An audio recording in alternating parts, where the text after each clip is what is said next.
Rhonda, roll call. Thank you, ma'am. Mr. Moultrie? Here. Ms. Williams? Here. Ms. Richardson? Here. Mr. Cameron? Here. Ms. Glass? Here. We'll have our invitation by Councilman Kenry and our pledge of allegiance.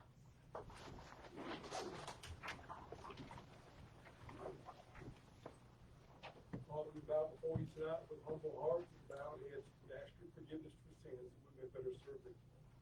Please, if you would, give us guidance tonight that we will make the best decisions that is humanly possible. If you would continue to bless us as we need the blessings. All this we ask in your son's name. Pledge allegiance to the flag of the United States of America and to the republic for which it stands, one nation, under God, indivisible, with liberty and justice for all.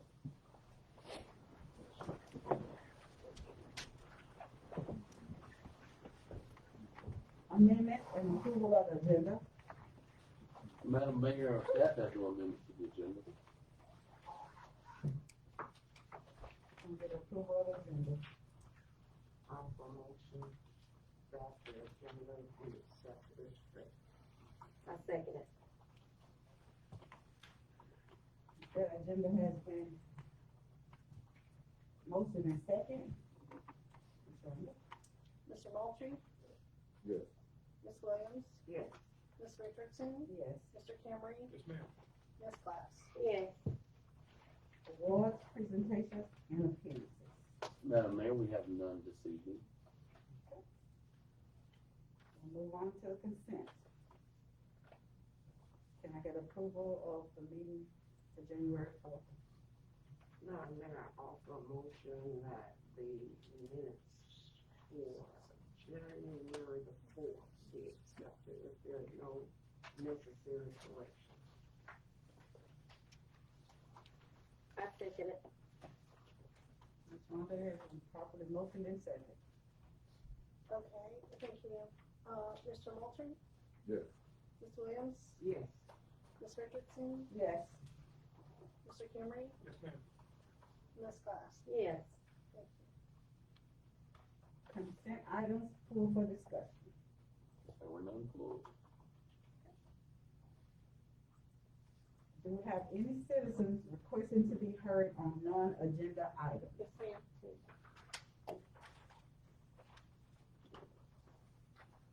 Okay, we have Ms. Chapman. Ms. Chapman Thompson. Good evening. Good evening. I stand before you because I was a little upset this past month. I think there's three city-sponsored events. One being the 4th of July, if I'm correct. And the second one is going to be the Christmas parade, and then the Martin Luther King event. 4th of July, we had that big crowd. We came back in August and just talked about how successful it was and all the crowd. December, we came here, talked about the Christmas parade, how it was good to rejuvenate that, and everybody was just, just talking about the praises of the parade. Martin Luther King, I saw 2 out of 5 city councils. I don't know how many times Mr. Daniels has stood here and said, this city of Chattahoochee is not Ira Daniels or the people who helped him put that together. 2 out of 5 is not a good number. I should see 5 out of 5 unless it's just something happening. Or 4 out of 5, I take that. Because that is a federal holiday. Not too many people working, in the different establishments. So I just wasn't pleased. I haven't said anything, but I said this year I got to say something because it's got to be better. This is the city of Chattahoochee. We should be coming here praising about the big turnout for the Martin Luther King. Just like we talk about all the different events city of Chattahoochee sponsor. Now the other thing, that's not city of Chattahoochee, oh well. But the city of Chattahoochee, we should definitely be coming here talking about the big crowd and how good it was and everything. So that's what I'm standing up here for today. You're still my favorite city council, but I just was a little upset. Thank you.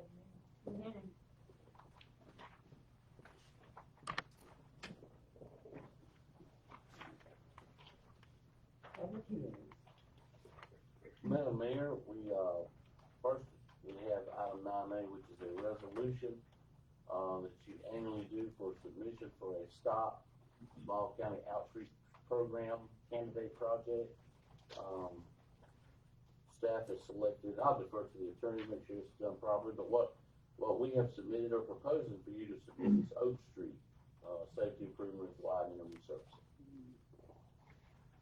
Resolution 2022-01 by title is a resolution of the Board of City Council Members of the City of Chattahoochee, Florida, authorizing the mayor to apply for FDOT funding through the Municipal Small County Outreach Program for resurfacing Oak Street. Mayor, I just comment, this is appears on your agenda under the public hearings area. The agenda, it's actually not a required public hearing, but after the motion, the public is entitled to speak regarding the matter. Thank you. Thank you.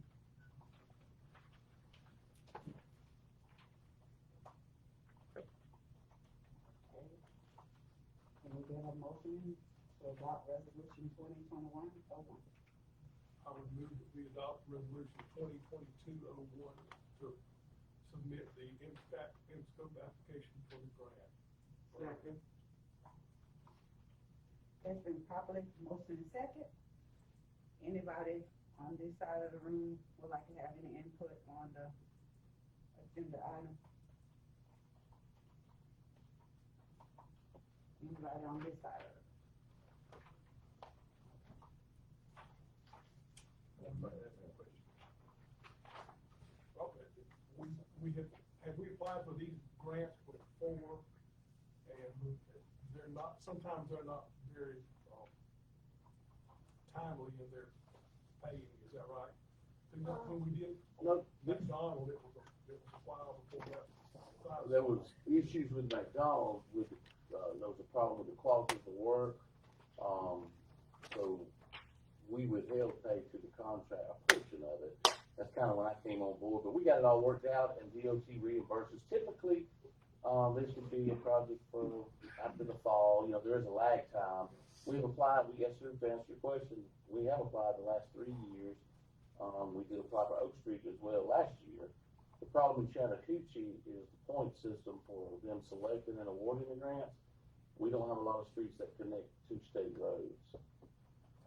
If we were to, or the county was to submit Maple, I think it would be a slam dunk. We can't submit for Maple because it's county maintained road. So most of ours are neighborhood roads, and we struggle to find what I consider a good quality points candidate.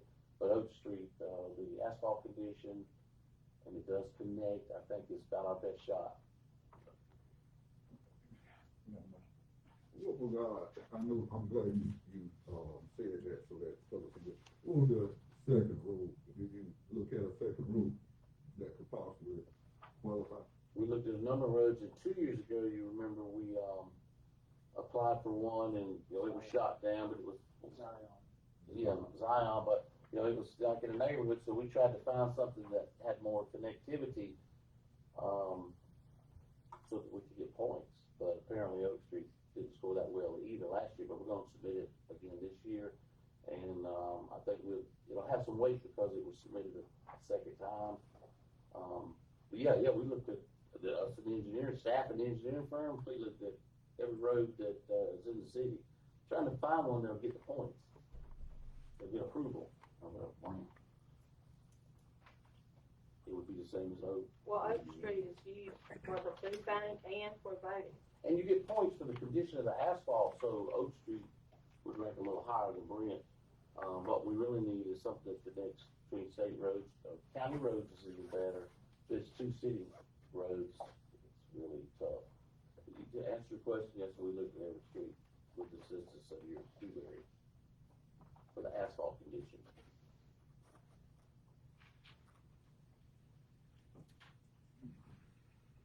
Anything else from council?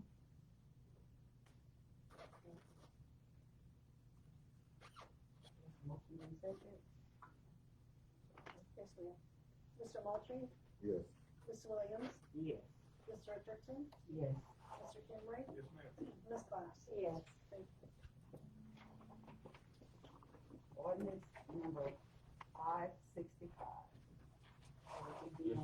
briefly, this is the second reading, at your last meeting, we looked at this is one or two, and this one pertains to, expanding the hours as it presently reads, the ordinance, you can begin to sell at 6 p.m. And the thought process was to start at 12 and have some, Sunday afternoon support for the local businesses. For brunch was mentioned by one of the owners, and then football, different days come up, but instead of it starting at 6 p.m., starting at 12 p.m. And I'll defer to the attorney.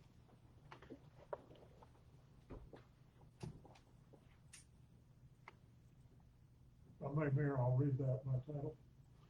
Ordinance number 565 by title is an ordinance of the city of Chattahoochee, Florida, expanding the hours for sale of alcoholic beverages for restaurants on premises, providing for authority, providing for conflicting and severability, and providing for an effective date. The ordinance is before you for consideration on second reading. And this is a public hearing. You should receive the public's comment at this time. Anybody on this side have any comment on the ordinance?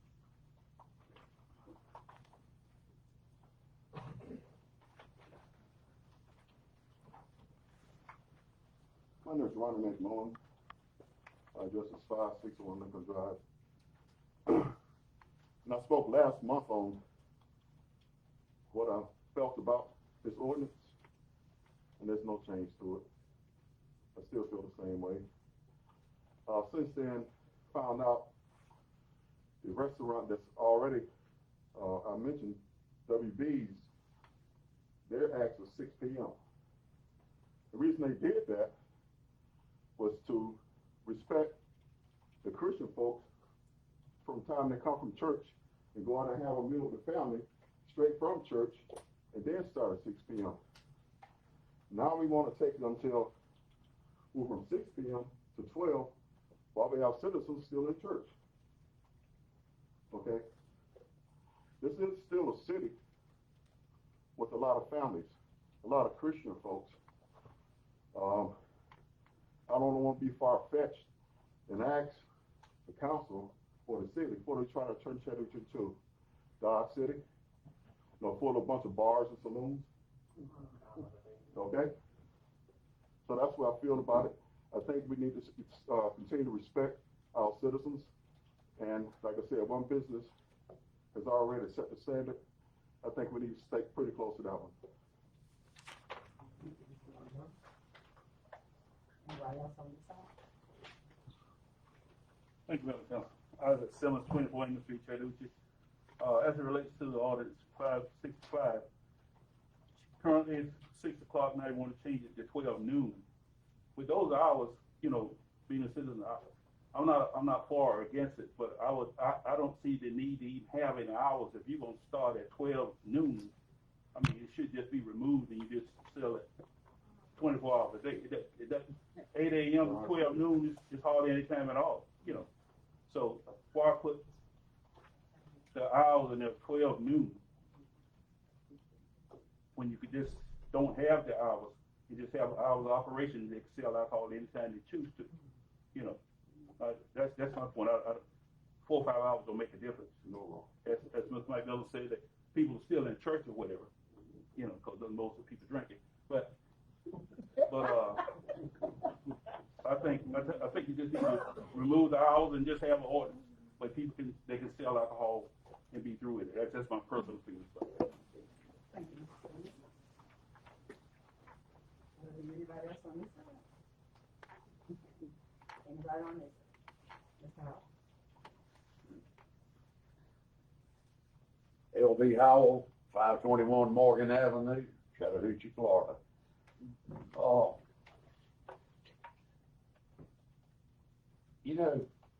Referring to differences in people,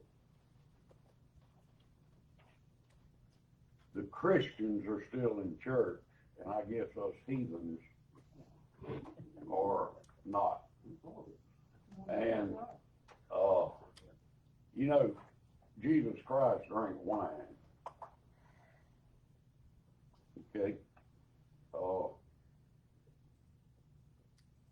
No one would be forcing one of these Christians to go at 12 o'clock when church is out. Most churches are out in Chattahoochee at 12 o'clock. Nobody be forcing them to go in, eat at WB's or at Bleachers or anywhere else that's serving liquor or beer or wine. Nobody forced them to take a drink. That's a personal thing.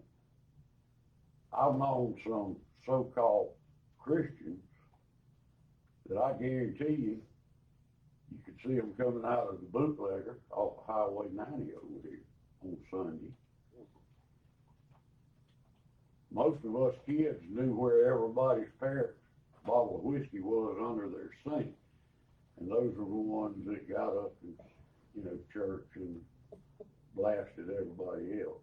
So I think that's just a point of, like he said, hours. It's not gonna make any difference at 6 p.m., 3 p.m., 2 p.m., 12 p.m. I've got information about a business that wants to come to Chattahoochee. A very successful business. And there's two caveats to them coming. One is parking on Highway 90. We have nothing we can do about that. Nothing. That's DOT, State of Florida, and all that. And the other happens to be this issue. We've got empty buildings up here that are producing no income to the city of Chattahoochee. How do we make our money, council? We sell electricity, water, sewage, gas. Now this business, I'm not gonna name it. Oh, you might as well tell everybody, they will know, they don't want to know. Well, I'll let the people that I'm talking about tell them, Amy, okay? So, here we have a chance for a very successful business to come to Chattahoochee. We need to be progressive. We need to be out of the 18th century or the 19th century, 20th century. What century are you in now? 21st, right? Things have changed. Things have changed tremendously for the good, for the bad. If people want to take a drink, they're going to take a drink. They're going to go to Quincy, Tallahassee, Marianna, Sneeds, if they want to go have a drink at 12 o'clock. Most people don't. These establishments do not allow, I believe we've got the owner of one, we do not allow people to walk out their front door with a drink in their hand. I've seen that gentleman right there in action on that. You're going to have to take your drink back inside or leave. So, I can understand the feelings to respect, as one person who doesn't like his ordinance said, out of respect for the old folks. That doesn't make sense to me. I respect my elders. Heck, I'm old. I'm 75 years old. I guess I'm old. And I appreciate that person's opinion, but I think it's way out of date. Thank y'all for listening.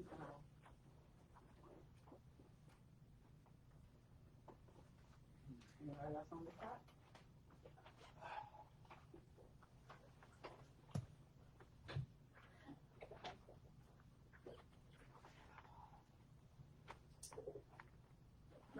Moffett, 418 West Washington.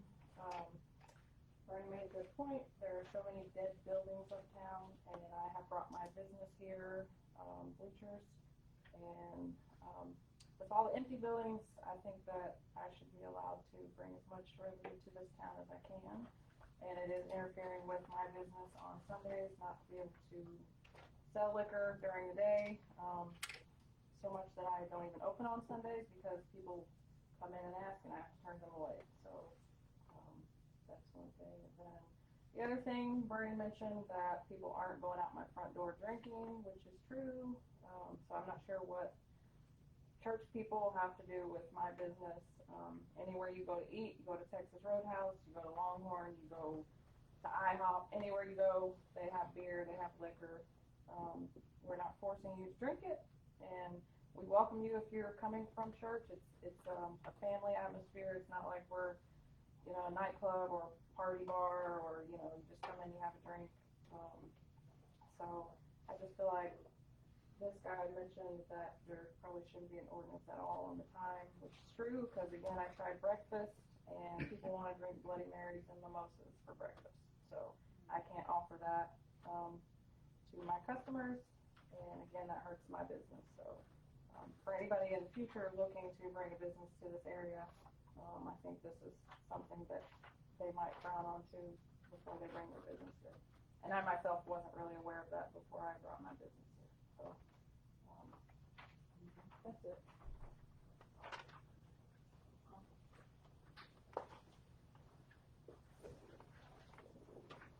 Hello, everyone.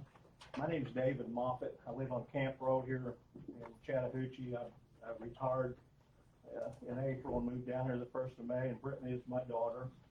I'm a retired Indiana State Police officer, 44 years of service. I'm a very law-abiding person. My daughter is a very law-abiding person. I don't drink personally myself. I never have had a drink. I don't drink, but I do help her at the bar. She runs that thing like a very professional business. I went through this in Indiana. Indiana, I know this is not Indiana, but a very religious state. And we had some very strict alcohol Sunday sales, very strict. And in 2018, the legislature listened to the people who wanted to change it, and they changed the law to where you could now have Sunday sales, and the bars in Indiana can sell alcohol on Sunday from 7 a.m. to 3 a.m. And here again, I know this is not Indiana, but like I said, I think this is important to her business. When I'm down there, there's a lot of people like to come in and watch football. They like to sit down there and drink. And I mean, I think we're religious people also. And as was stated here, if they don't want to come in, during that time, they don't have to. But her bar is situated where we have a lot of seating. When you first come in the door, it's very far away from the bar, and people love the atmosphere. And if they want to sit there and drink sit there and eat, I mean, they're really away from the bar. They can't really, I mean, I guess not going to say you can't see what's going on, but they can sit back far away from the alcohol. And I just think it's important that she's able to do that. And like I said, Indiana went through the same thing. The citizens were heard, which I think people should be heard here, and I think the voices should be heard. You guys make a decision. I didn't see any, like I said, the people wanted it, the state legislature voted on it, and the governor signed the bill, and people seemed to be happy with it. So there was long lines of people on Sunday that came out to buy alcohol, and that's just kind of my feelings on it. So thank you for your time. I appreciate it. There's nobody else on the side. All right, Thompson.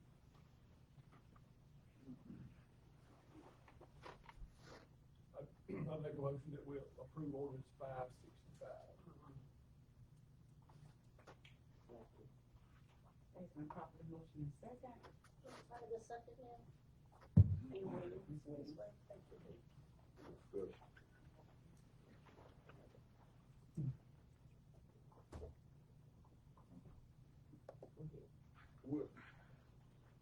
A long time I've been voting no on alcohol up here for a very long time, And one thing, the last meeting we had, I mentioned about Longhorn and different places like that. Not really sure what time, Red Lobster and all these different places open up. But they do sell alcohol. They do sell alcohol at those times.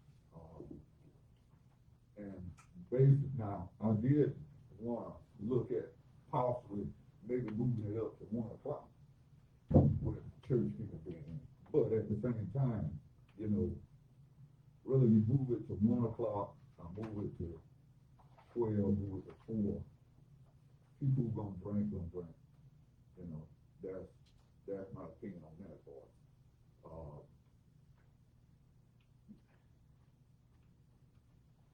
Whether we're making it out to be a bad city by selling alcohol at a certain time, I'm not sure if that's the case.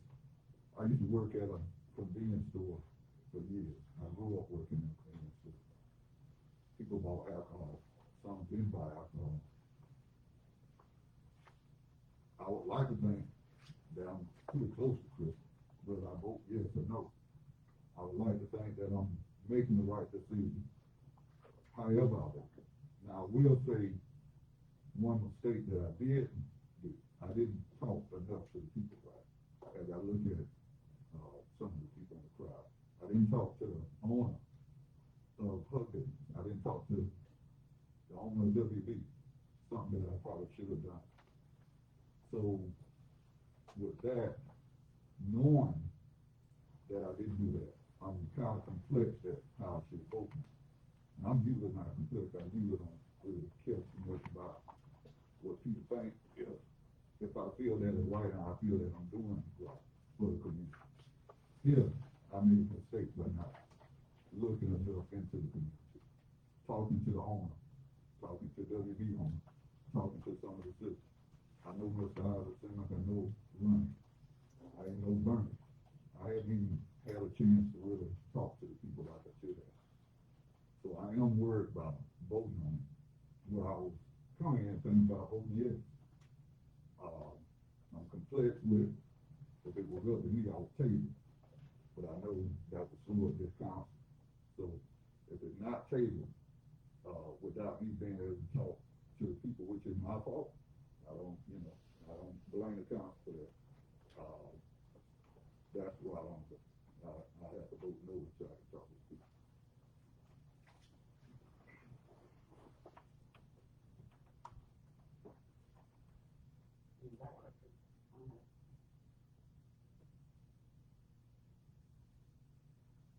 There'll be nothing else, Rhonda, you can call her. Oh, thank you, ma'am. Mr. Moultrie? No. Ms. Williams?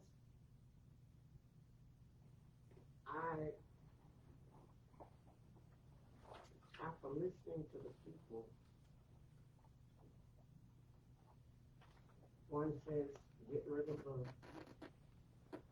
hours and just let it be. The other one is saying, if they're gonna drink, they're gonna drink. The other one is saying that. And I really feel that we should have tabled this until we can get a better understanding of what would be the best thing to do for the city and the citizens. Regardless as to whether we vote with the time that's here in this order, people are gonna do what people wanna do.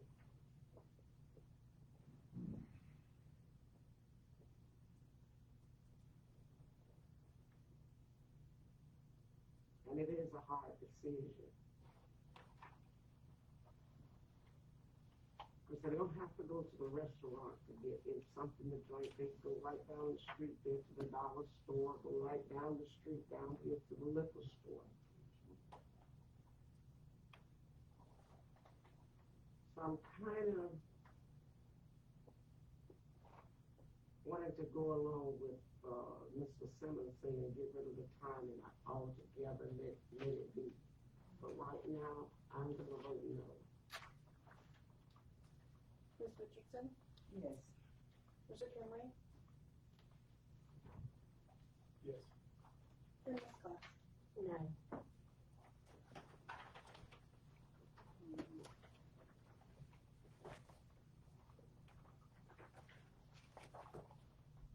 Ordinance 566. Attorney. Yes, Madam Mayor, ordinance 566, item 9C, is again an ordinance, suggested ordinance change. This one pertains to the distance, where alcohol can be sold in relation to churches. We did explain the first public hearing. The reason for this is, as part of my job is recruiting businesses, I guess economic development, and trying to get people where the 500 feet has been a problem in the past and continues to be a problem. So there was a recommendation to change that to 200 feet. Again, that would be for restaurants that serve alcohol, not just bars or liquor stores. They would have to be restaurants that serve alcohol. And that was a suggested change for that one. I'll defer to the attorney to be the proper. Ordinance number 565 by title is an ordinance of the city of Chattahoochee, Florida, expanding the hours for the sale of alcoholic beverages for restaurants on premises. Excuse me, Ms. Miller. We're on 566. We're on 566, not 565. Oh, I'm sorry.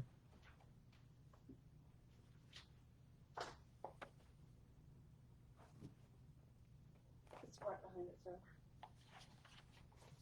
565. That was 565. It's right, like 566 is right behind that one. If it's on a new tab, it's right behind it. What number is it? 9B? 9C. I don't have a 9C, that's my problem. The second ordinance is behind 565. Okay, you think it's underneath it? Yes, sir. Okay, I didn't have that divider. I apologize. No, I. Yes, okay, I have it. Ordinance number 566 by title is an ordinance of the city of Chattahoochee, Florida, reducing the distance between businesses selling alcohol and churches from 500 feet to 200 feet, providing for authority, providing for conflicts and severability, and providing for an effective date. The ordinance is before you for consideration on second reading.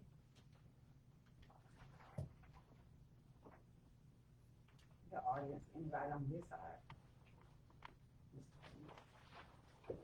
Thank you, Madam Mayor. Again, I was at 724 English Street. In reference to ordinance number 566, I stand before you on this one with a little passion behind it, because it's, you know, whether you drink it, you sell it, or whatever. But I think it's somewhat distasteful to have a religious institution set up, and then you come and allow them, some business or whatever form of business it is, to sell alcohol within 200 feet of it. I mean, I just can't see how you, as a council, can justify this or whatever, or the rationale behind it. I think there has to be some type of respect from our council and our citizens for the religious institution, whether you're pro or for or not. But I would hate to know in my church, you know, I walk out the door and I look over there, and there's 200 feet away somebody that's selling alcohol, congregating, drinking, and whatever. You know, and it says business is here, and I made a note, what kind of business are we talking about? But regardless of what kind of business, if they sell alcohol, they sell alcohol. But from 500 feet to 200 feet, that's a big drop. And I took mentally, and I think we all can do this, I went over every street in Chattanooga, all around everywhere, to try to see how would this impact anything. There's no businesses no churches on 90 that I know of, other than the one about a dollar store. You know, so if you do this, I think it's gonna send a message to the citizens that you're not concerned about the religious institution. And this is I'm for opening this town up, because we need to grow, we need the business, we need revenue, whatever. But this would be a very, very bad move to put an establishment within 200 feet of any religious institution. It'd be distasteful, and I think it'd be a negative reflection on you individually as councilmen, and you have a hard time selling this to your people in the church and your family and friends. Thank you.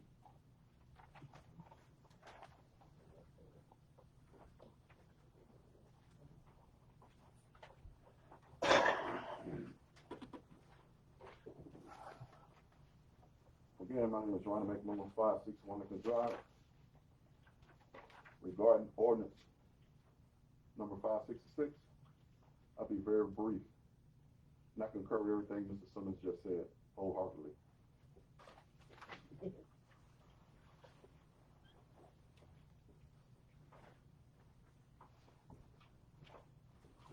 Anybody else on that?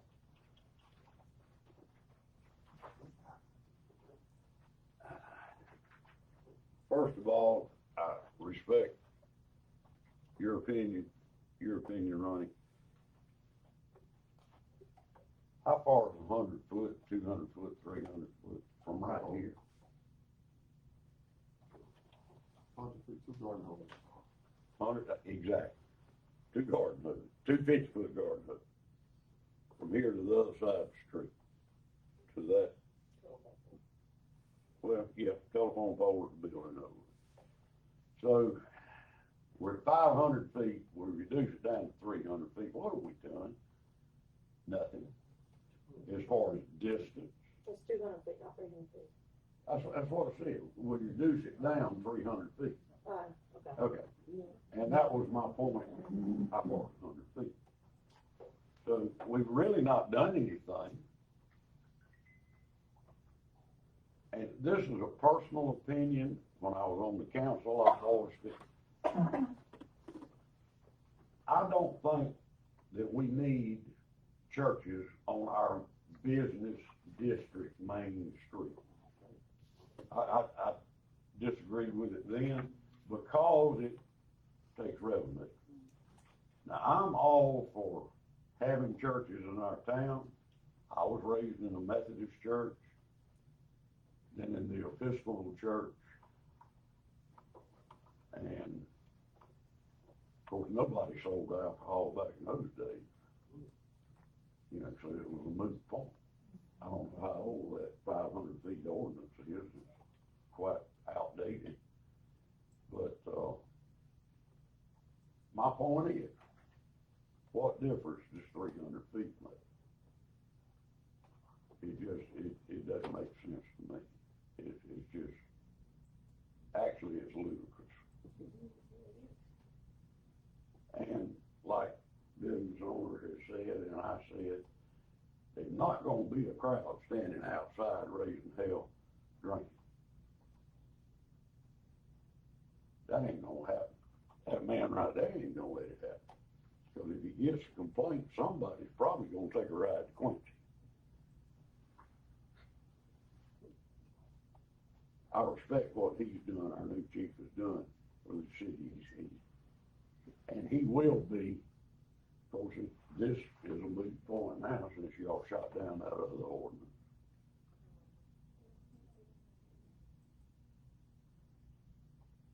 It's a moot point. But you just cost us a couple of businesses a lot of revenue. And I hope that doesn't come back to haunt you as a council down the road as these buildings sit empty and generate absolutely nothing.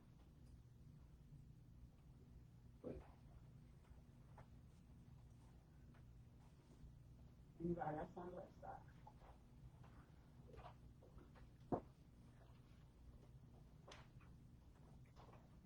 So on this one, I would just say, since you shot the other one down, it makes no sense, that we would move bars closer to churches.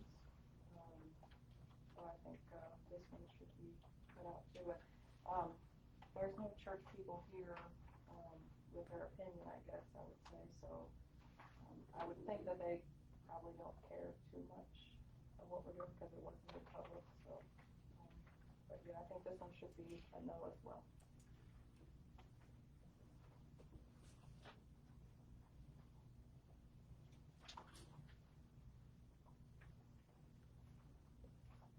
Anybody else on the left side? Council for discussion. I would say this, you mentioned about different places have probably figure out exactly how many feet were taken. For instance, one that was missed was Dixie Grocery Store. Dixie Grocery Store used to be grandfathered in. They're no longer grandfathered in. That's a convenience store. You got somebody working on that convenience store. 200 feet, if you push it to 300, I'm not sure if it even make it. But I know possibly 300. But I wouldn't, a convenience store, if it's blocked based from the church that's there, I don't see where that has ever been a problem. And most people that know about Lincoln Drive know about that building from there, from the distance. 500 people would take it farther. They wouldn't even open up the convenience store and sell alcohol. I would say, and I might be missing 300 feet, and it's possible I might be wrong. But I do believe that he should have an opportunity to have a store. It has never affected that church. Never affected that church. And if we get to a point where you got alcohol, probably that's something that the police would deal with. It's always hard making decisions. It's our job to talk with the citizens, talk with the owners. And truthfully, probably what we should have done is table both of these items. So I would make a motion that we table this item and even give an opportunity to go back and, because the council can do whatever they want to do. Go back and talk with the owners of both places and then come back with a sound decision. Because obviously, I had talked with the people and did what I needed to do. And I apologize for that. But I would make a motion that we table it. I think we have a good example of this ordinance going on in Chattahoochee right now. Right there at the dollar store and the church right next door. You gave us a good example of that as to what should happen when something like that should happen in our last meeting last month. Do you remember that? Did the church move there after the store was established? Yes.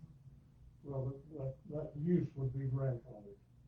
And I remember you saying that if that were to occur again, that it would be, they would have to make a decision on that, am I correct?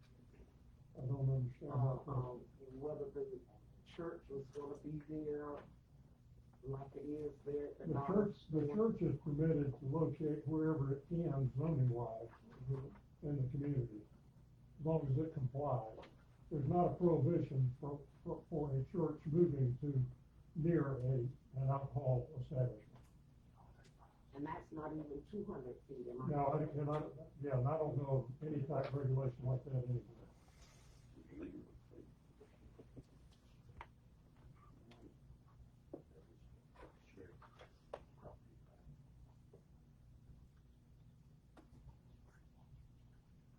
Mayor, I suggest you should ask if there is a second on the motion to table.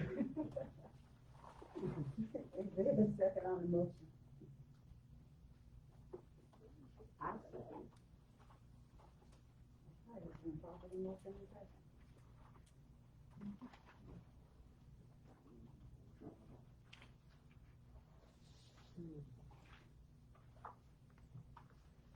Ready for the vote?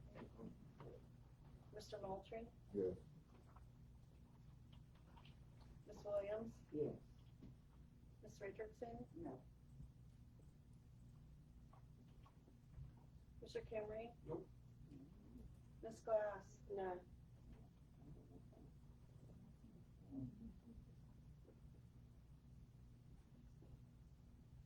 So the motion to table does not pass.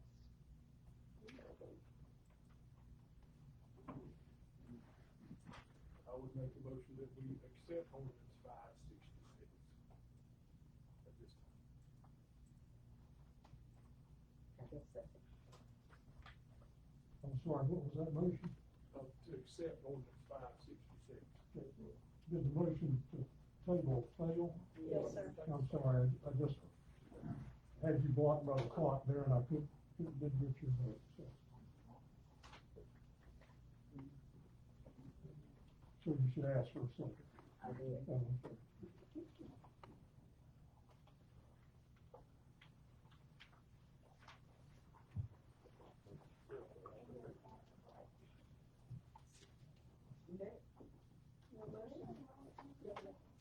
What's that? There was a motion. I made a motion to accept ordinance 566. I put a second based off of what you mean, so. I would like to make an amendment to the motion. I think it would be prudent for us to look at this footage that we were having a question about 200 feet, 300 feet, 100 feet. Now, if this was something that the council was approving or disapproving, we still have to have 3 out of 5. I would make the motion to amend this ordinance to have a 300-foot buffer zone instead of a 200-foot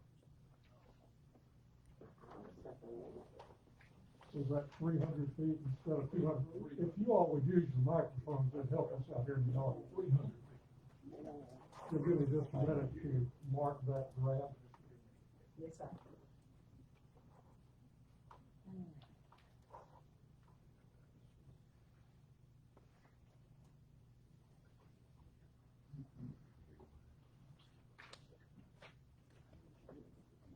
Well, the attorney's marking that draft.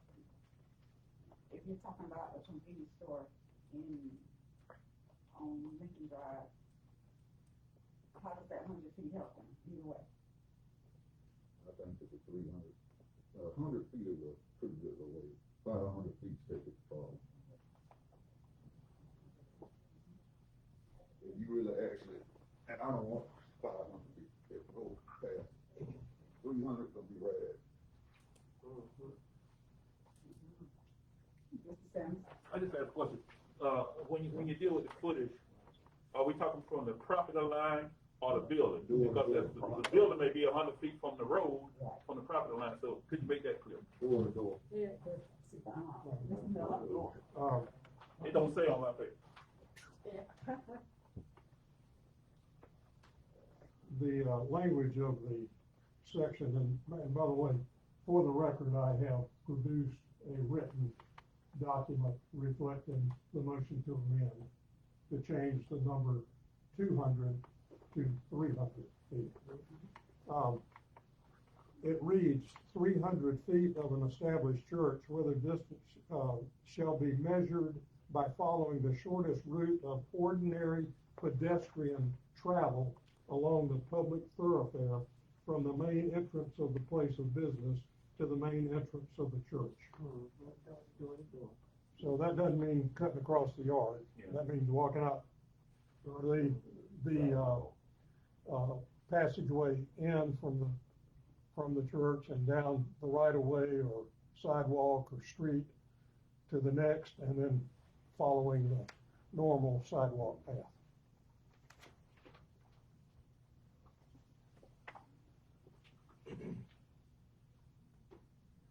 Now you got somebody that they.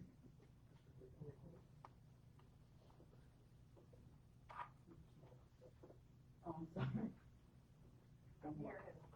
I would like to ask, the council to make a motion to reconsider the previous ordinance.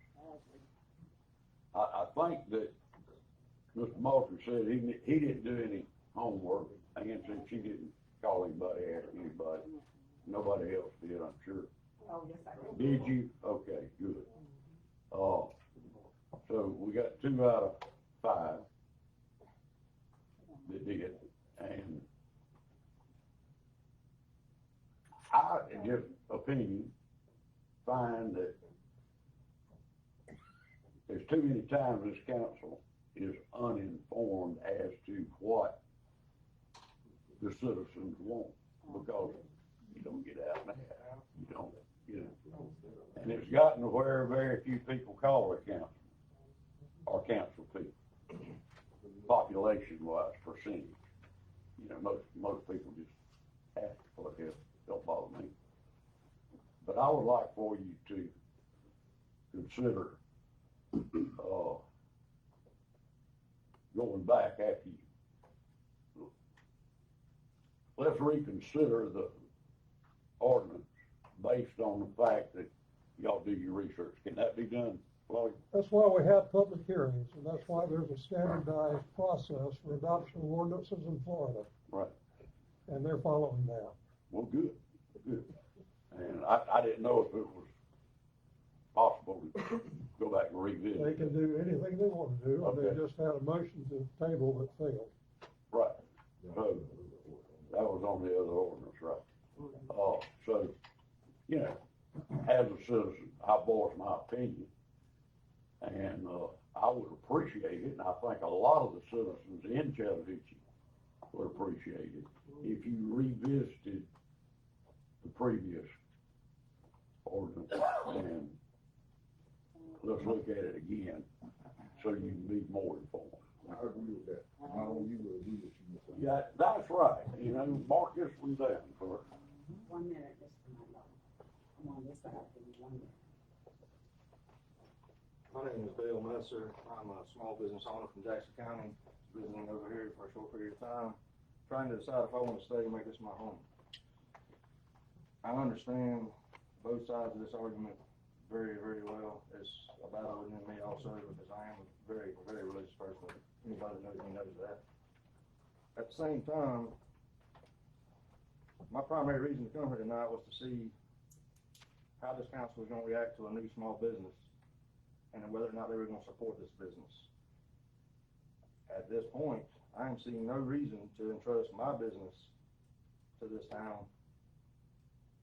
I have not seen any support, very little support, for a business that's bringing revenue to this county or to this city. First time I've been in here, can feel the tension in here. And this something, man, it stinks. It does. And it doesn't have to be that way. Maybe need to interact with the citizens more. Everybody try to come together and cool heads prevail on this. But try to understand, if you're a small business, how hard it is to keep that business running. It's a challenge. It's a very, very hard challenge, myself included. I put in 80, 90 hours a week and still worry about day-to-day operations, keeping my company afloat, and my employees with a paycheck. So I ask that you reconsider the motion. Thank you for your time. Anybody else on the left side? I just had something for the 566. You voted no to my ordinance for Mr. Moultrie. Could you please come to the podium? Sure. So this, Chris had voted no to my motion or ordinance or whatever. I just have a question. Do you have any personal interest in the second one that you are voting yes for? And you're kind of pushing it for the 300 feet rather. So I'm just asking, do you have I any don't have no personal interest? personal interest in anything, but I just mentioned about that I didn't get a chance to speak with you. I just mentioned about possibly going back, talking about the land court. I don't really care about what people think music. I'll tell you that about me. I don't care when I'm on the council. So I'm not moved by whether it's something that's for me or not. But if you listen to what I just said, I said I didn't talk to you. If you listen to what I know, I Bernie just didn't said, understand. listen right quick before you go on. I basically just said I wanted that to come back so I can talk about it. Yeah, I understand. I just wanted to ask you that question because you're voting to move alcohol closer to a church, but my I'm not business. voting to move alcohol. There's a convenience store. Right, which would on sell alcohol. On Lincoln Drive. Right. That has always been there. The business closed. Right. Over 13 years, which made it not grandfathered again. That's the reason why. Right. No other reason. but they also will sell alcohol, correct? What's that? They will also sell alcohol, correct? Right. It's a convenience store. I'm just curious, because you're kind of confusing me on the yes for one and no for the other. I'm sorry that I'm confused. You're not a convenience. This might know.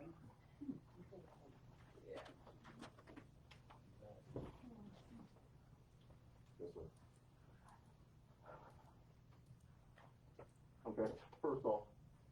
sir- Please speak to the council. Okay, again, This is your Ronnie opportunity. to McMillan, speak. 561 Lincoln Drive. I'll speak to the council. Please speak to the council. We welcome any new business to the town, but we're asking if the citizens can get the respect. We want to see Chattahoochee grow. We're tired of seeing empty buildings. But let's do things the right way. I mean, as opposed to trying to cater to a certain type of individuals. Right now, Chattahoochee, what do we have? We have restaurant, sports bar. There's other businesses that can come. Again, we welcome you. I'm talking to the council. Okay? Let's allow city growth. Let's be Chattahoochee. Let's be the town that people want to talk about and want to come to. We don't want to pick up a bad name. And the reason I'm talking about this alcohol issue, certain individuals are very mild-mannered. But once they get that fire water in them, their attitudes change. Their whole demeanor change. We're talking about families that's coming in from a whole nother setting, trying to have a decent meal with the family before they go home. 12 o'clock is too soon. Okay? And also I'd like to say,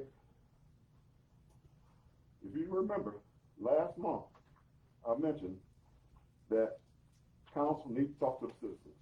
You did. Okay? Council needs to let the citizens know what's going on.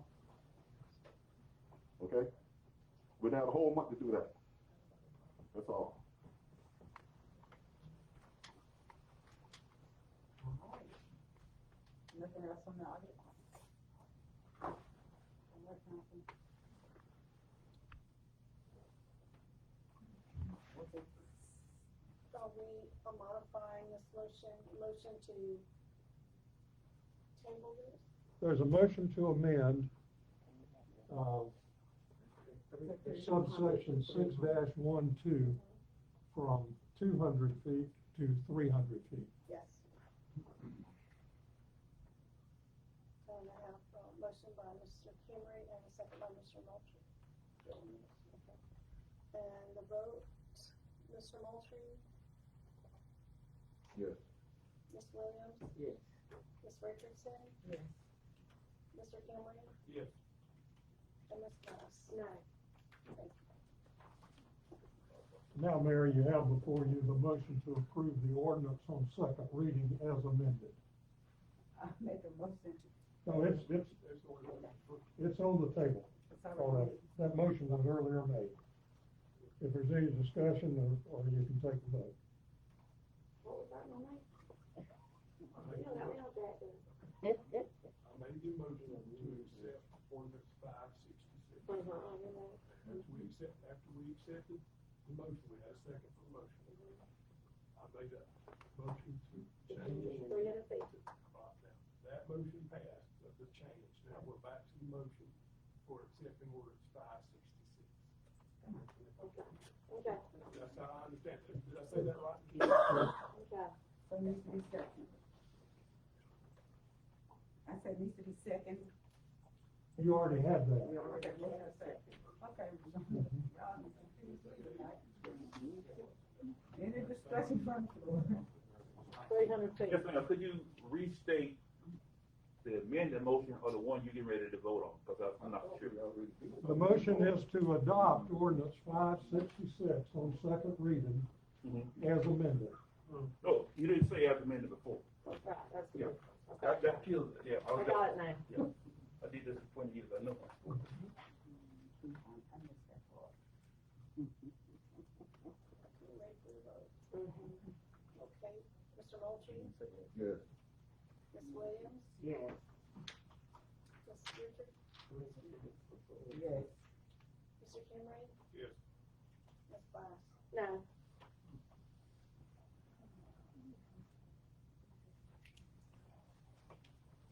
General business.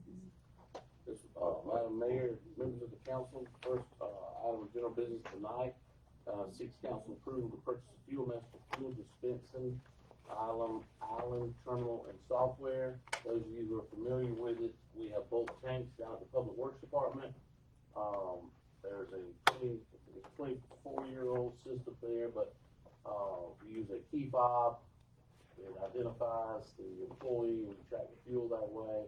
Been having issues with it for some time, we've been able to repair it, for probably the past 45 days, it's no longer repairable. So we've been using a paper log, so we're trying to fast track this and bid it as well. We did receive bids, and staff is recommending, that you award the purchase of it, a new fuel master system, which was a successful bidder. The best part of that is they are located in Tallahassee, Florida, where the other bidder and the one we've had for a number of years is up in Albany, Georgia. But we are happy with the, bids, and it'd be $12,059, and that will include the installation, the equipment, the installation, and the software. The good part about this is we'll also have new software inside the Public Works office, so the billing, we do fuel some outside agencies, and, the stuff that exists out there was antiquated. We couldn't even support it on a new computer. We were running into problems anyway because it has to be on an old computer. The software wasn't compatible with modern day computers, so, we were had to replace that once since I've been here, and finding operable old computers could be a problem, but since the whole thing went down, that solves the little issue we were worried about. But we would, staff does ask that, you award the purchase of a fuel master system, $12,059, if you so choose. Mayor, I have some input on this item. As a part of this award of bid, there was also attached, some terms and conditions, by the vendor. Subsection 2C of the agreement, of the terms and conditions, provides that the vendor would retain a security interest in the property after the transaction. That is prohibited by Florida law. Municipal property may not be subject to lien or mortgage. And so it would be necessary to require them to delete that provision. Now, the manager tells me this is a sales on delivery transaction in any event. So it is a cash sale. I don't think they were paying much attention to even set this particular terms and condition. And they certainly do a lot of business in Florida and didn't use a usual standard Florida provision for this purpose. Also, in section 7, subsection 7 of paragraph 2, and there is a subsection within that subsection that provides for foreclosure of that security interest, that would need to be deleted. In section 14, general provision, there's a provision that would move any controversy to a court in North Carolina and apply North Carolina law. I would always have you, as you've seen in the Gaston County contract, restrict jurisdiction to Florida and any controversies to be resolved within Gaston County. And a waiver of jury trial. So those are called jurisdiction and venue provisions. And we have a standard one in that regard. The last one you saw was in fact the one from that last Gaston County contract. I would suggest to you, if you find this a bid to be acceptable, that you make a motion to award the bid subject to those changes that I've recited in the record to the terms and conditions.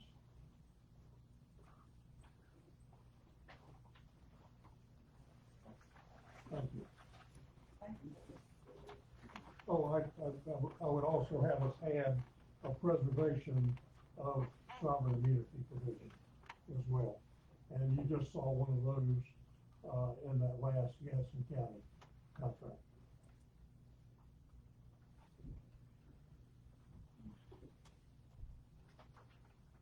I would make a motion that we award the bid for the SPATCO Energy Solutions for the purchase and installation of the fuel system engine on the changes that the attorney has recommended to the contract. Second. Motion is second. Anybody on my right side have any input? Anybody on the left side?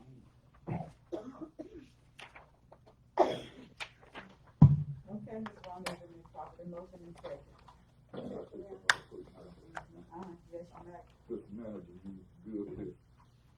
Yes, sir, we've already made the changes in the contract, we're just gonna send it back to the vendor, and since it is a cash sale, I don't anticipate any problem from them. And I'll provide them the other language in the morning. Okay.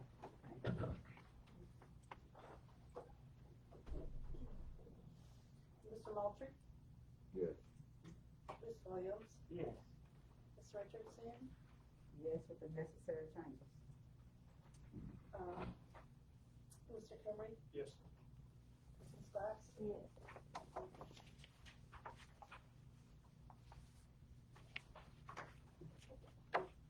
Item B. Can I ask one for something? Yes. Do they get an estimated delivery date? I know y'all are having trouble with it. If we accepted this bid, get everything worked out, and have an idea how long it We didn't pin them down, but, they're waiting on us for this bid because it's very important to us, and, but we just need to get council approval before we proceed.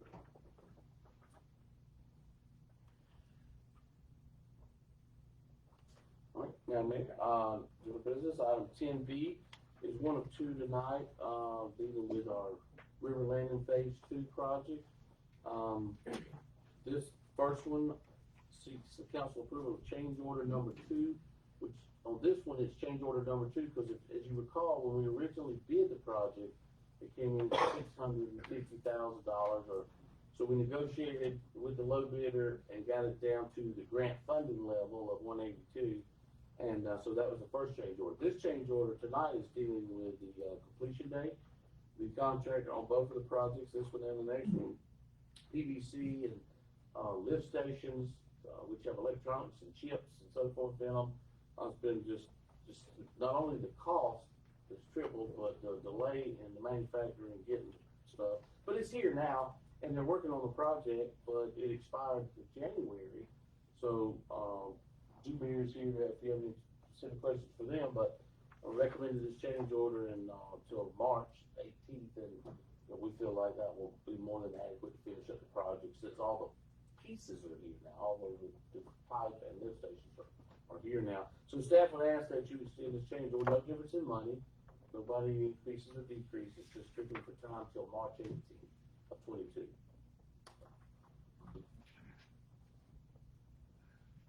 Can I get a motion? I make a motion to approve the change to order number 2 with Baines Farm LLC. I second that. Only thing I'm gonna say is with these things, with these bids, I know we have a few little issues that be going on with stuff that we can order and different things like that. But when they, whoever it is, when they bid, they supposed to get this stuff done at a decent time. And we need to set that standard. Engineering firm, that's what we need to do. We need to set that standard.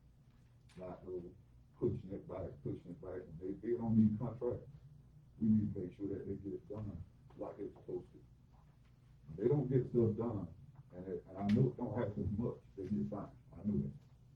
And I know people don't wanna be fined. But from here on out, let's not play around with these contracts. I don't care who it is. I don't care if it's somebody from Texas, I don't care if it's somebody here. Make sure they get these things done on a timely manner like they're supposed to. Mr. David, can you explain Yes, to be honest with you, we're seeing this all over the industry as a factor of price increases in the economy across the United States. And that has an effect on everything as in utility projects, roadway projects. One, the cost of materials are going up. Two, production has slowed down, and it's just a challenge. I mean, if you remember during COVID, the toilet paper, nobody could get it. Well, it's kind of the same effect in the construction industry. And just to let you know, by extending the contract time with Thames Farms, it does not have an effect with the agreement contract that we have with the state that is paying for the project that the grant's being funded through. So we still do the state, that's all that matters. What they need to realize is that since COVID, everything has gone up and everything has been backed up because they couldn't get it off of the ship. Yeah, if it's electrical, it's really hard. Because even now, I've gone to the different Lowe's and places, Home Depot, and there's an item that I need at my house that I can't get and have been trying to get since December. So I understand them not having the equipment at this particular time, what we have going on right now. Ford Motor Company's got over $1 billion worth of cars sitting on lots that they can't sell because they can't get one little microchip. Anybody on the right side have any input? Left side. All right, we have motion and second. Mr. Walter? No. Ms. Williams? Yes. Ms. Richardson? Yes. Mr. Kimry? Yes, ma'am. And Ms. Claus? Yes. Item C.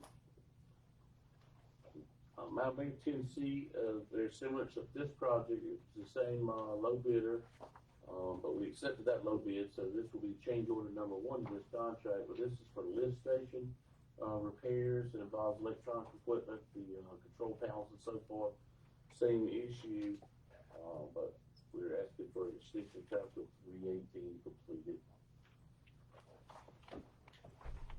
Be no change in the money. Can I get a motion? I make a motion to approve the change order number 2 with Thames Farm LLC at agenda item 10C. Second. That's been properly motion and second. I'm sorry, I didn't hear the second. Ms. Williams? Thank you. Will there be anybody on the right side have any input? Left side. Council?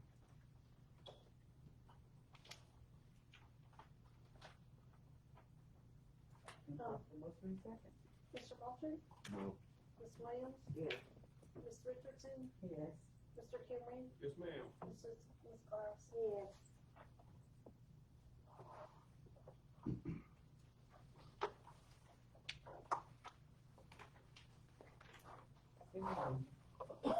Thank you, Madam Mayor. Just a couple of items tonight. First one is we've been trying to sell that fire truck for 2 years, online through fire services and everything else. And I've had about 3 serious looks at it.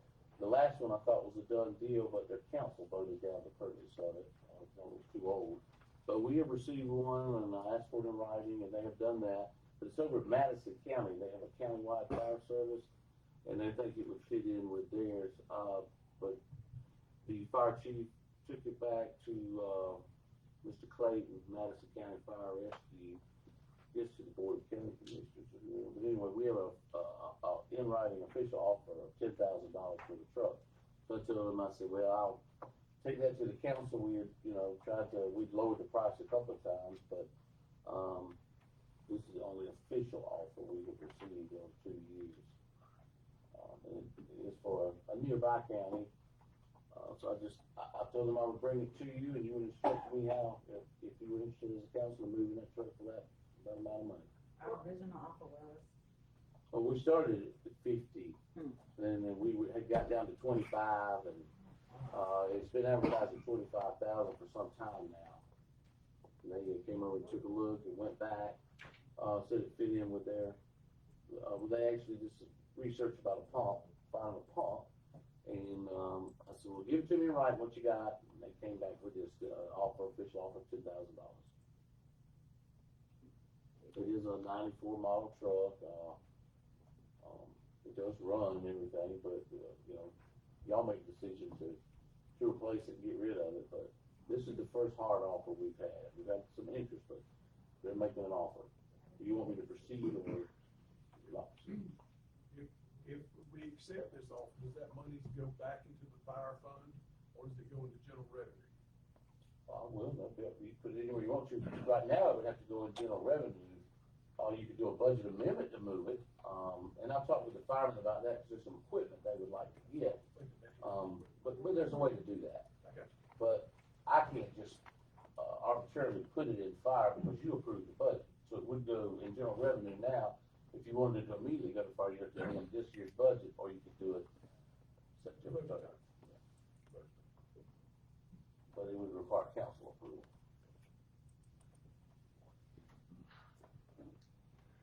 So I think, while I know the truck's worth more than $10,000, it's only worth what the next person gives it to us. I'm very sure there. At least we would have gotten something, Work well for you. at least we would have gotten something, because it's been sitting there for how long, 2 years? Yes, ma'am. And what all are you putting it out for it to be so? Well, We've been advertising it. It's these online things that specialize in fire apparatus. They posted on that, you know, there's all kind of fire equipment on there, so it has to fit. And I'm sure most departments don't go to those the section with the old trucks, you know, they're probably looking to upgrade. But that's where you sell fire equipment. can we try something different and send it out to every city? Try that. So Some cities ain't got no fire trucks. You wanna put it out just for, out on general Yeah, just, bid for anyone, not necessarily a fire department. right, just where the city, all the cities, just try anything that we can try before we just. But as a bid, not a gift. Yeah, that would be, For legitimate, can we do that? I'll tell you in just a minute. is that possible? Councilman? I've missed, Can we solicit bids to just cities for a fire truck? yes, By email and say, submit a bid on this piece of equipment? yeah, I mean, because they've got discretion to either approve the sale or not. Does it have to be to a city, or could it be to an individual? To be whatever y'all want to do, I mean, what are you looking at? Do we want to be prejudicial to counties, is that the idea? I'm not just so much as saying, I'm just saying we need to get it out a little bit more. I'm just trying to figure out if we can get more for it, let's try to get more. If we don't, then we, let's just try, making sure that we can try every avenue, that's all. We have, We'll just send email. Yeah. Question, Robert, is the truck still on the insurance policy, or is it off? And if it is on insurance, is that costing the city a monthly charge? Yes. Will be on there. Yes. So the more it stays on there, the more it's costing. Yes, and now it needs batteries, because they've sat there, we were able to jump it off, but it needs two batteries right now. Like up to it, if we can't sell it, if we can't shoot it out. We got it, we got it truck up, but they're saying we probably not put two batteries in it. If I understood what he said, we got it sold. I'm just making a suggestion, I ain't trying, I'm just one. I'm here looking for guidance, y'all direct me what you want me to do, it's no difference to me, but, somebody needs to have it in service somewhere, any piece of equipment sitting there, just put it down. I do know that we've seen a lot of these cities, they've been trying to get trucks, other than junk is their trick. The only thing is, they said that the pump was no longer being, that's why The pump's working. If it But it goes out. If it goes out. Correct. there's no parts to fix, is that correct?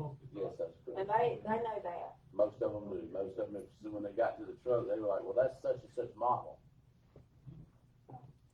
And the fire department. And then we did have two It's governments in Gaston County, but they, you know, they both wanted to give to, that was like a year ago. But, yeah, there was interest from two departments here, but, hey, y'all give us that truck. And at the time, you know, we were trying to get, well, 50 at one point, then 35, then 25, and, just. How much did they want to give you for it? $10,000. $10,000. It's been sitting there 2 years. A little over 2 years.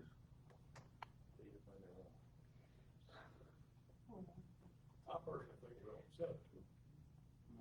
I ain't gonna fight against it, but I feel that we could've possibly tried to get it over with. The only other thing you had, and I've thought about this the whole time, you know, they have auctions.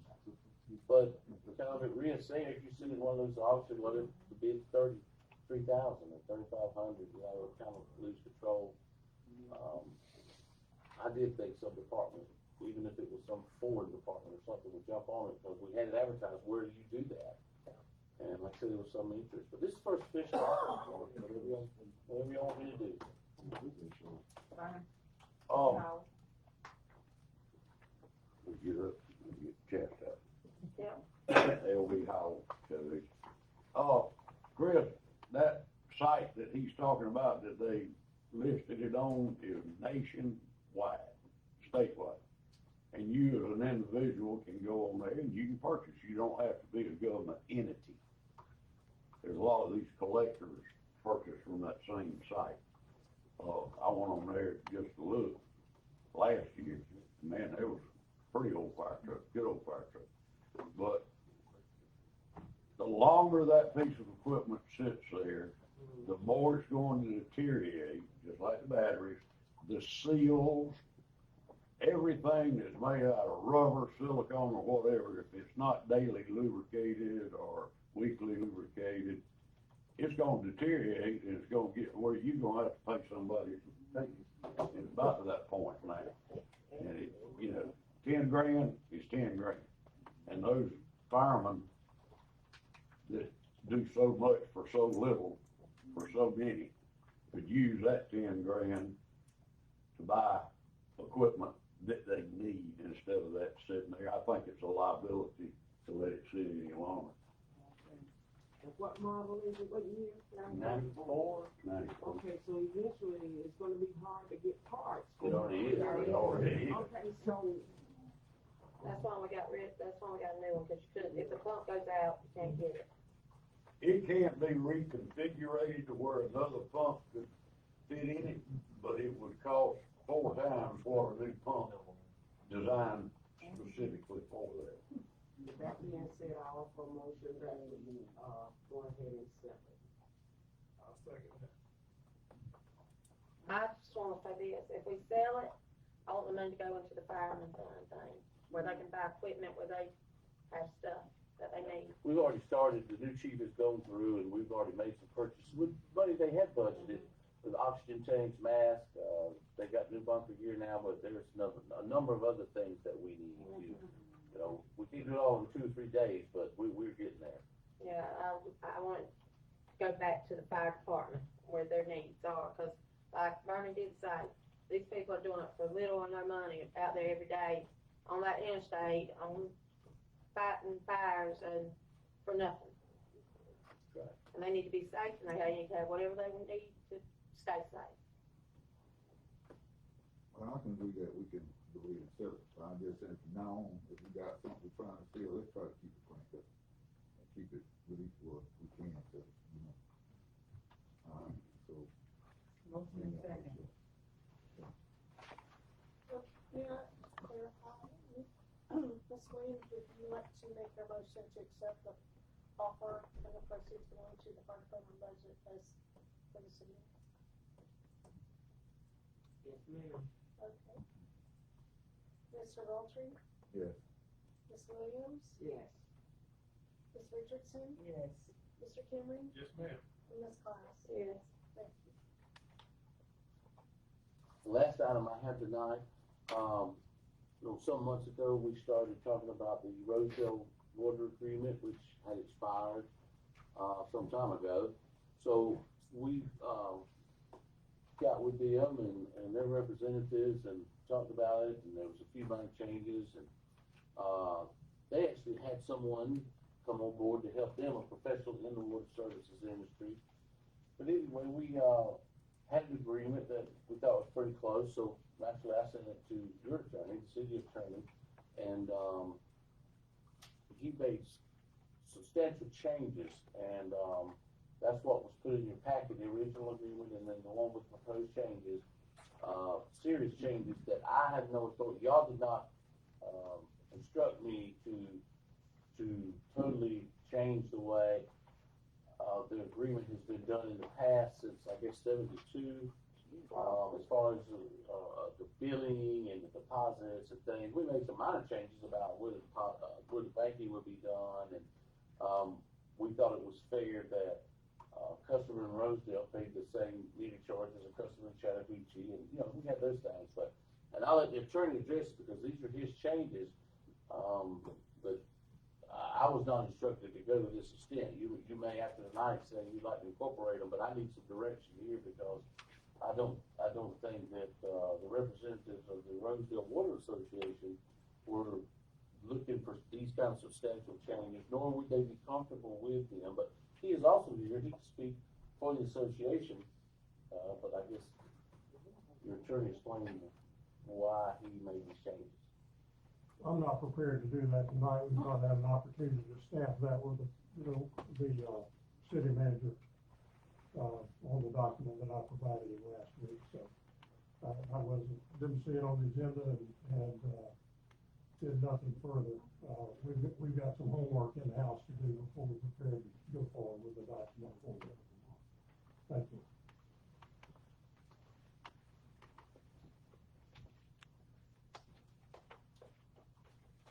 So the representative is here. Mr. Dawson, Good you evening, may come forward. Madam Council. Councilman. Calvin Dawkins, good for Appleton Street, Chattahoochee. I, representative for Rosedale Water Association, Mr. Miller, pleasure meeting you tonight. I was just, had inquired a couple of times with Mrs. Woodward in regards to the contract and the status of where it was to be approved. She was telling me, that the city attorney was looking over it. I did read over the contract that was submitted to the city. However, I didn't see any changes that would affect the city in any way of continuing to service the Rosedale Water Association. So, like I said, I called Ms. Woodward the second time. This week was going to be the charm. I was going to call her again. So we just wanted to go ahead and get this in place. We had the contract had expired, and we were working on the good intentions of the city continuously servicing Rosedale. We were very grateful for that. But we just wanted to go ahead and get this taken care of as soon as possible and move forward with the changes that we were about to make with Rosedale. So, if that, can you give us a time length on exactly when this will be done, or we just? I expect it'll be mature by the next council meeting. Okay. Well, we thank you for that. Thank you for that. But it would need to go back to your representative. Absolutely. These are substantial changes. If Well, you want to present a contract as your attorney has done, it doesn't look like the contract that you and I worked on. Well, I haven't seen it, so I don't know what the changes are. And that's why I'm looking for direction tonight. Were they happy with the agreement that's been in place for 30 years with some changes? Or are you looking to revamp? I mean, there's things there that even the city clerk and I had to work on about. But I think you got the deposit thing out of there, right? But what were the other ones? No, there are changes to the operations in the city utility department that are not currently being done, in that it's anticipated, I can't recall from memory, I'd have to look at my notes from it, but there were a lot of changes to the structure that we have right now, accounting system, thank you. So what, Yeah, we don't accept, one of the things that it seems, and I'm not an attorney, so I'm just reviewing it based on my. We do not have the staff to be representing a position, even from staff at this point, I would suggest to you. So, That was a draft just for staff's reflection and report, and so that we can consult regarding that. So I expect that, I'll probably need another trip over here to work with the staff and even further develop it. But we certainly ought to have it mature by the time of the next meeting. Approval of both sides. Oh, yeah, it'll be subject to that. and this was not really, when it came to me, my instructions were to give it to the city manager for his review. Before it was released to the public or whatever, I don't do that. Oh, it's a public record. It is a public record. But we, the clerk and I were not comfortable with the changes proposed by the attorney, and there may be good reason for the changes, not knocking that, I'm just saying, this is not what you instructed me to do, and I'm just not comfortable with some of them in there, and then discussing them with the city clerk, she's like, well, we can't even do that. Well, see, all of the discussion is going on amongst you guys, we don't know anything. Well, I didn't want you to, this is something we need to iron out before it goes back, because this is substantial, this is not what you and I talked about. Okay. We were, as you can see, we're working on this. Until you all can get. Well, this is not for a vote tonight, I won't put you on the spot like that, I just wanted to bring it to your attention. Clarify your instructions for me, were you looking for big grandiose changes, or were you happy with the agreement that's been in place for 30 years with the tweaks that we need? I haven't seen the tweaks that you proposed. All I've seen is the draft that I've got. And this is from Mr. Miller, is that correct? The one that says draft is from Ms. Miller. Yes. Council. Well, I don't have the tweaks from y'all. Our two tweaks, there were two places, one dealt with the meter charge monthly going from $2 to $7. What was the other line? Banking, where you bank. New customers, we don't set up we set up their accounts, but we don't do the initial paperwork and the deposit. And nor are we, that was not our tweak. Our tweak was going from the 2 to 7, and then where they bank, because we make their deposits for them when we collect, and we've been having to go to Mariana. We want to go to Steve's. If we're gonna continue that arrangement, they agreed, so those were the only two tweaks in the original contract that staff proposed. And we're not gonna be able to own this, so what we need to do is try to get it going, where we can try to get it satisfied, cause they, even though they're working with Chattanooga, you know, you got tackle and all this out here, we need to go ahead and try to get this done. You know what I'm saying? Cause we got a expired contract, we need to go ahead and get it done. All right?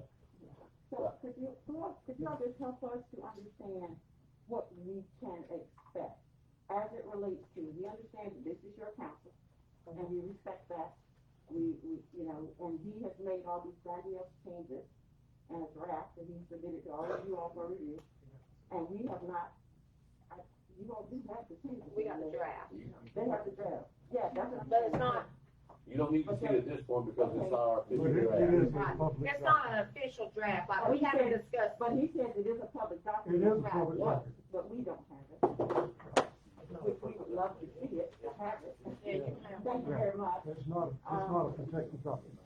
Okay, and I have one that doesn't actually have the comments on it that I made. Oh, that's right, that's right.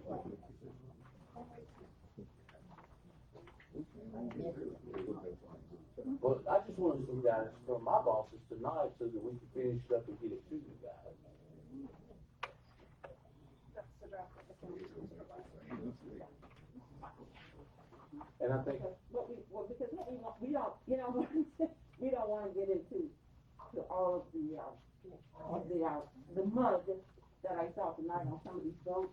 We just wanna make sure that we get the services that we need, that the relationship remains mutually beneficial.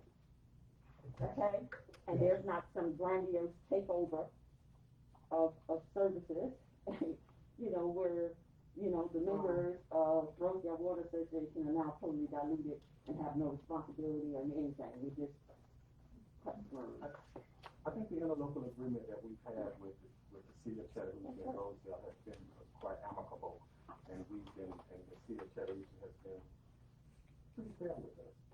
And the necessary changes as far as banking is concerned that Mrs. Woodward brought to my attention, that will be taken care of. We can do that. We will go through this and we will, The council was, no one on the council had big issues with the previous contract. I guess what I'm seeking, so that I can finish this out and get it back to you for a vote. Everybody was kinda happy with the relationship we've had. I'm happy with the relationship, the minor change that you and I discussed, we talked about it, I'm fine with that. Okay. I just have. so that's noted on this draft. No. That is the attorney. Well, actually, those two changes would be noted in that draft as well, I guess. Thank you. Along with other ones, right? I got So one. is this on the agenda for next meeting? I hope so, don't hold me to it, because the lawyer, we got to do some back and forth, but that's our goal. That's all I have now, man. I don't have any items.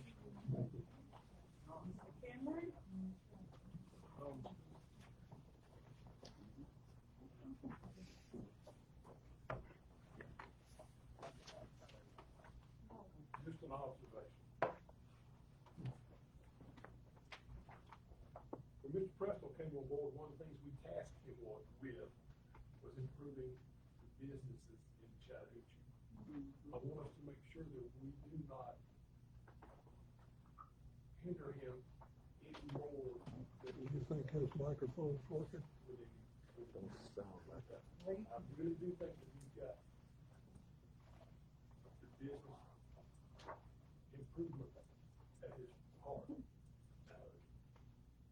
like, it's like anything else. If we're going from point A to point B, we still want to get to point B. It just depends on what route you take to get there. But I want it to be, if we have questions, I want it to be very clear. We ask him anything we want to know.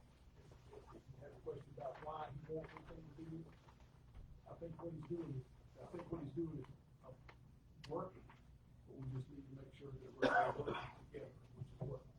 Pull your mic up, pull your mic. I'm trying to get it close, I kind of have to think, We're not getting you on your microphone. We can see your lips moving. Okay. So that was one thing we tasked him with, improving downtown business, improving business all throughout the day. And we want to make sure that we allow him to do what we tasked him to do. That's all I got. Ms. Williams? Tonight, it was basically on the alcohol and the restaurant serving alcohol.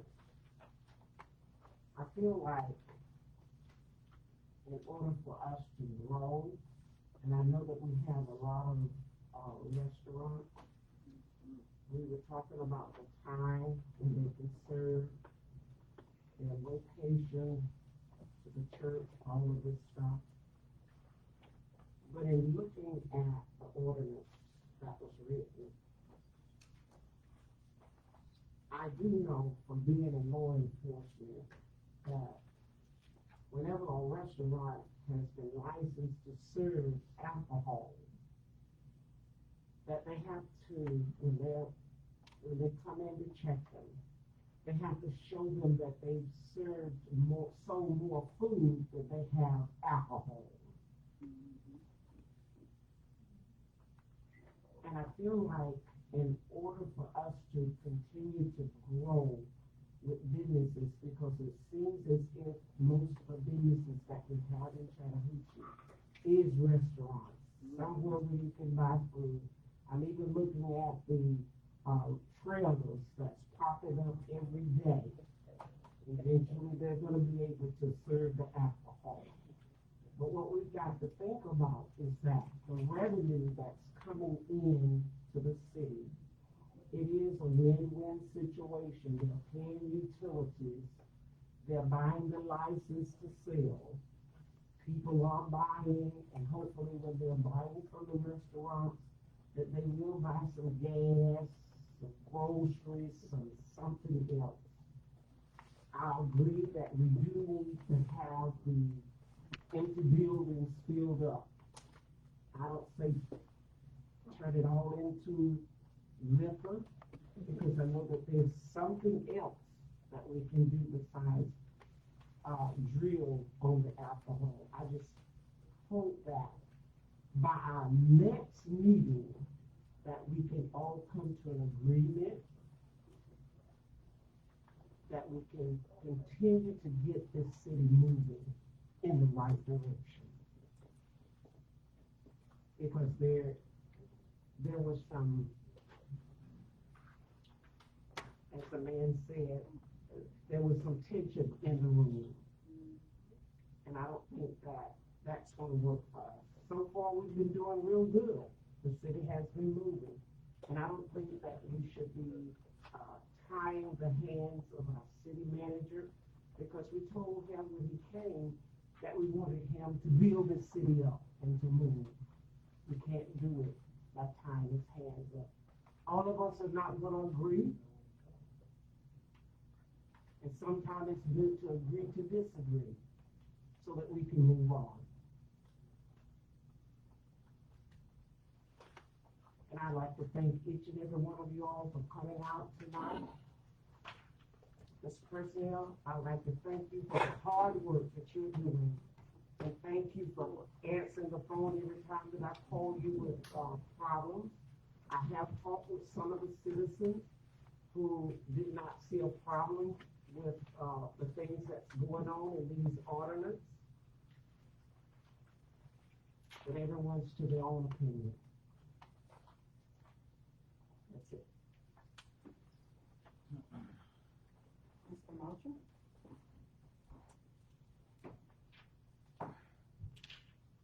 I will say this. I learned a lot since I've been on this council. And really, when you're in politics, tension is really not that bad. All you gotta do is get out and talk with your people. You make mistakes. And with a city council, when you have meetings, even if you vote on something, no such thing as voting on the right. You talk to people. And sometimes you may have 30 people that say, hey, that's right. You may have 15 that say wrong, and you may go with the 15. But the key thing is, if you feel that you're doing the right thing for your city, most of the people that you disagree with you will be all right with you. You can't be afraid of crowds. I'm not afraid of crowds. I'm not afraid of people that come up here and speak. You're supposed to speak. And if we sit on this council trying to protect your people based on votes, that's the wrong way to go. You can do everything right and get voted out on that board. Everything right and do everything wrong and stay here forever. I've sat here and I've sat here and watched somebody that I haven't seen this in a long time basically say I had an agenda pretty much on one vote because they didn't get their thing on their order. But at the same time, as a councilman person, you don't hold that against people. You do the right thing. You still go out and check it out. This board has the right to go back and check on the thing. Go right back to that ordinance if we want to. I will get out here and talk to people. I will talk with those wrong. I will talk with the people that's out here. Good thing for me, I have enjoyed this board. I have enjoyed the time that I've been here. And the greatest thing is it don't matter whether I win the election or not. So I'm not fearful of an election. I've been here long enough dealing with my home. If I'm going home, that might be better anyway. I enjoy this town. That's why I stay on this board. I love this city. And I remember there was a time when I used to come up here, I felt like people just vote, everybody kumbaya, nobody disagree. Now you got a board that disagrees. That's what you need in the city. You don't want a council up here that just say yes, yes, yes. You want this type of council up here because that's realness. It ain't always gonna be perfect. But the good thing that I can walk out this door, and majority of the people in this room still love me. That's the best thing. So yes, I will go back and talk with people about this ordinance. And it might come back up. That's what we're supposed to do. And Ken, you're right. And I sat up here with Ken a long time, and I watched Ken vote, no song, playing alcohol, no man. But one thing about it, he's trying, and he's looking at things different. He's willing to change. Sometimes change is okay. It's all right, it ain't gonna be perfect. And if you don't like it, vote for people else. That's, we don't own these people. But I can tell you, I'm not fearful of no vote. I'm not fearful of leaving it. I'm gonna do the right thing as long as I'm here, that I feel is right, and I'm gonna keep trying for this city. This city has been good to me. I'm thankful for it, and I think we're moving forward. And I hope that we continue to have a board like this that disagree. I don't never want to see a board that just always say yes to everything. You come up here and just almost look like it's script. I'm thankful for this council. Support your council.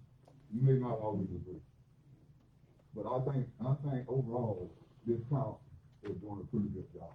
And I'll take myself out of that, because you don't put your own home.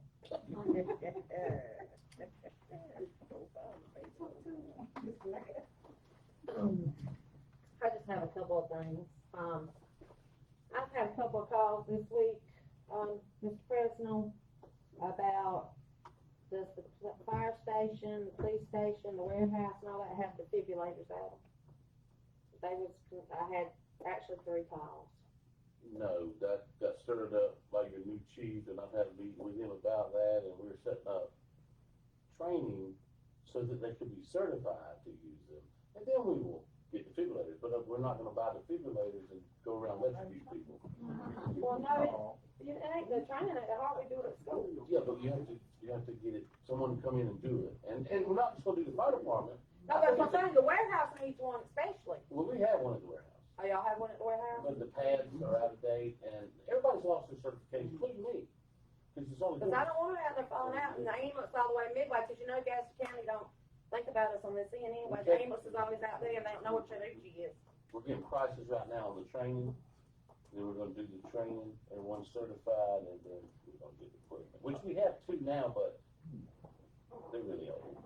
Yeah, we need them though, I mean, especially like, cause some old, you know, the ambulance is taking 45 minutes for some people. And if they're in the police car or whatever, and they're certified, which I think y'all have to have that kind of training, don't you, police officers? Well, before you graduate the academy, you get it. It's kind of on you or your agency whether you keep up the certification. It only lasts a week. Well, I want all of our people to be certified on that. My God, if y'all come to my house, won't you save me? I think we need the training on what we're doing before we invest and put them, hang on, and he's talking about putting them in the fire trucks. You're talking about going out in the public, maybe out of the city, and using them. So I made the decision that they will be certified before I will entertain any more discussion And about so it. you And are. I told the chief that. Well, I hadn't talked to the chief. Yeah. I hadn't talked to him. This was calls I got from the public.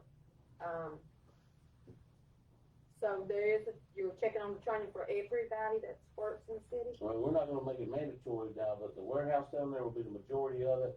I'm gonna let Rhonda make the decision about up here, And the police officers? Well, I think the police officer will probably be mandatory. Okay. Also, I would like to know this, and I'm not being ugly, I'm not trying to be ugly, but I want to know how the people in the community know what businesses could be coming, and I have no idea. You just aren't in the circle, right, circle. That's right, you're right. I guess I ain't. But that ain't the right way it should be. Do something about it, ain't you? What? I mean, if I go out, I'm not anywhere, but Barney, don't say I'm to the house.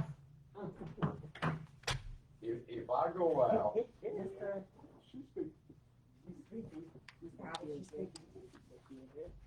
I'm just saying, if the community knows, we should know. That's all I say.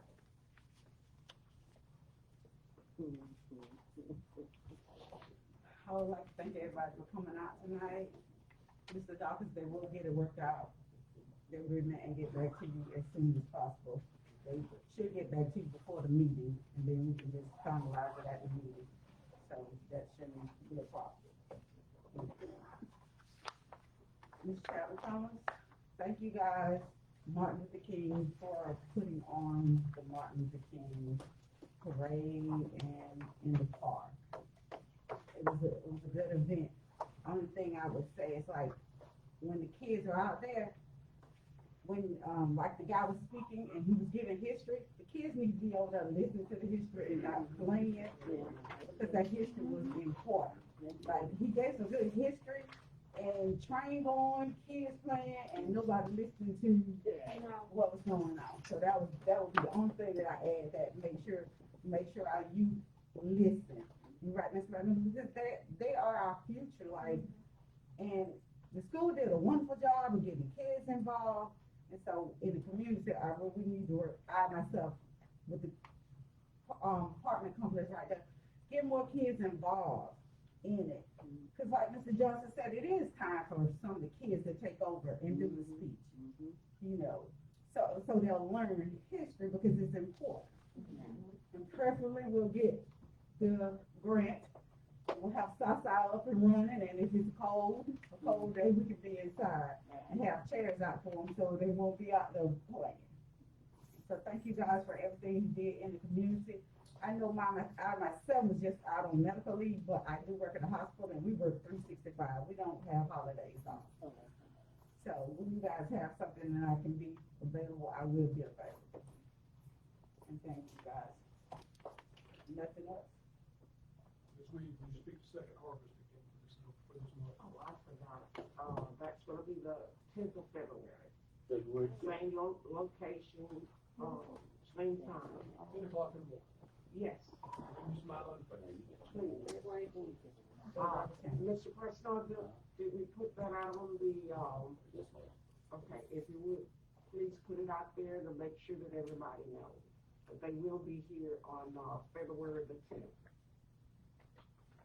Another quick question, Mr. President. Have we heard anything back from the statutes that they were coming out with so that we can possibly get the sign down there for the elementary school? Yes, we do have the final rule. I think it's still out with it. Okay. And you approved concept list, that was one of the items. So those four will come back to you because you ultimately have to spend the money. The first one will obviously be those smart meters. That'll be to you very soon. And we'll make that second one follow up with the sign, and if you want to proceed with that. I think those four, I think all the council agreed on, those I four think were you good. agreed on the whole list. That was a great list to help our citizens and our community. Absolutely. Marquee for the school is gonna be the #1 winner. Nothing else? I just want to share, because I know everyone's been asking about the police department and the officers. I just want everybody to know we got a full staff as of February 14th. I think that's the last person. We got the 9th and the 14th, the last two, and we'll have we'll have 2 officers on every shift.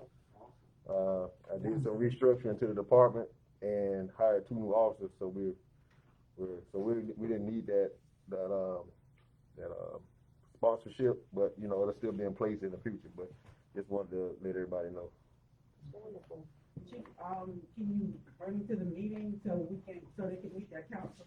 Yes, ma'am. Ms. Williams already got me in line with that, so yeah. Okay, and the officer that got married, Tim, congratulations from the council. Okay, yes, ma'am. All right, if there's nothing else, meeting adjourned.